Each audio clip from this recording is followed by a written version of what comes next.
I gave you 4 reasons, actually 5 reasons if you can include the price of the goods, of why trade is good. But there are some arguments for why trade is bad, and we can't just ignore them because that would not be good science. So let's consider each of the 5 reasons why trading could be bad. And the first one of those is the infant industry argument. Well, as a country, we're trying to launch the software industry in our country. And we don't have very many software engineers, and our country's not very big. So when our software companies form and they try to produce products and sell them on the market, they just don't have the resources because they're an infant industry. So what if the government could support them until they get big enough that they could generate tons of jobs? It'd be great. The infant industry. Now, the idea behind this being that it helps provide funding for industries that are at an early stage of development. The problem with this, and there are several, is, first of all, governments should not try to be venture capitalists. Venture capitalists understand that the majority of their investments are going to fail, and they have mechanisms in place to address that in the form of tranches and other things to control the amount of money they invest as a company is growing and becoming larger. Now, this isn't something that the federal government is set up to do. And so they've tried it, and it has not been successful. One of the most recent examples was Solyndra. Solyndra was a very exciting new company in the solar energy industry. And they were going to be manufacturing these solar panels in the United States, corporate office in Silicon Valley. So through some friends and other contacts, the executives there were able to get Barack Obama and the Democrat-controlled House to approve a $200 million investment into their business. Very shortly thereafter, they announced privately to the president and others that they were running out of money and that they were going to need another infusion. So they got another $200 million, and not too many months thereafter, they filed for bankruptcy.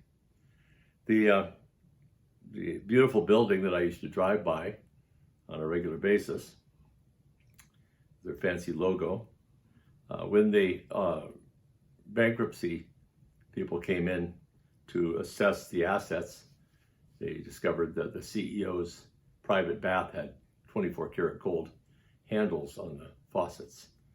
In other words, this was other people's money. And the idea that you're using other people's money to fund the development of an industry means that there's going to be moral hazard, and there's going to be more likely a bunch of busts rather than successful booms.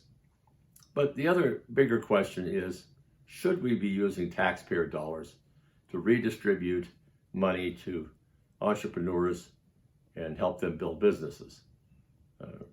It would seem that if that was such a good investment, that the consumers would have made the investment independently through venture firms and so forth. So the federal government isn't needed. Now, the second argument is what's called the unfair competition argument. This is where the steel industry says, this isn't fair. The steel manufacturers in Japan have better equipment, and their people work longer hours, and they don't have unions. We can't compete with that. This is unfair. The third argument is sometimes countries need to be punished. So how do we punish other countries? Well, one of the ways that we do it without starting a war is we use trade as a weapon. If you don't behave better, we're going to cut off trade. And that's a good weapon, but of course we have to recognize that there are side effects that hurt us as well. Have we ever seen any countries do this? Well, yeah, of course. Right now we're doing it with North Korea. Right now we're doing it with Cuba, right?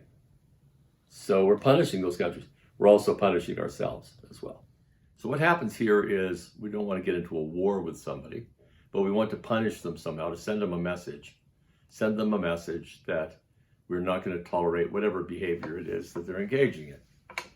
We've done this numerous times with Cuba and with obviously the Soviet Union, not currently North Korea, and Venezuela. And the problem, of course, is that first, we're punishing ourselves because trade is good. It's good for all countries, free trade. And so by not trading with them, we are restricting ourselves from their resources. But more importantly, what we're really doing is isolating the country. We're isolating their dictator. We're isolating the people. And what we're doing is we're making it possible for that dictator to be able to control the people to a greater extent. Interestingly, whenever we've opened the borders, started trading with people like Vietnam and others, very quickly the dictators disappear and democracy moves in. Of course, the fourth reason why we might want to avoid trade is that we might lose jobs, right? We might lose steel industry jobs or automobile manufacturing jobs or whatever. And we've talked about the idea of protecting jobs and that this is part of the bias, the make-work bias. The idea that we are going to protect U.S. jobs and that in so doing, the economy is going to be better off. But we're doing it at the cost of productivity. And in the long run, what we see is that it does not protect jobs. In fact, it destroys jobs. We could see this in Detroit with the automobile industry, where we provided tariff protections so that the U.S. cars would have a lower cost to consumers. And what happened was they just built sloppy cars. They didn't have to try as hard. And interestingly, I've looked at the life expectancy, if you will, of automobiles. And starting in the 1910s and 20s, when the first automobiles came out, the life expectancy was about 15 years. That stayed at about 15 years until about 1950s, when we started implementing the tariffs. And the life expectancy dropped to 5.5 years. And now, of course, things are much better, and they're up to about 18 years on the average life expectancy of a vehicle. So the point being that when we try to protect jobs, in the long run, we're destroying those jobs.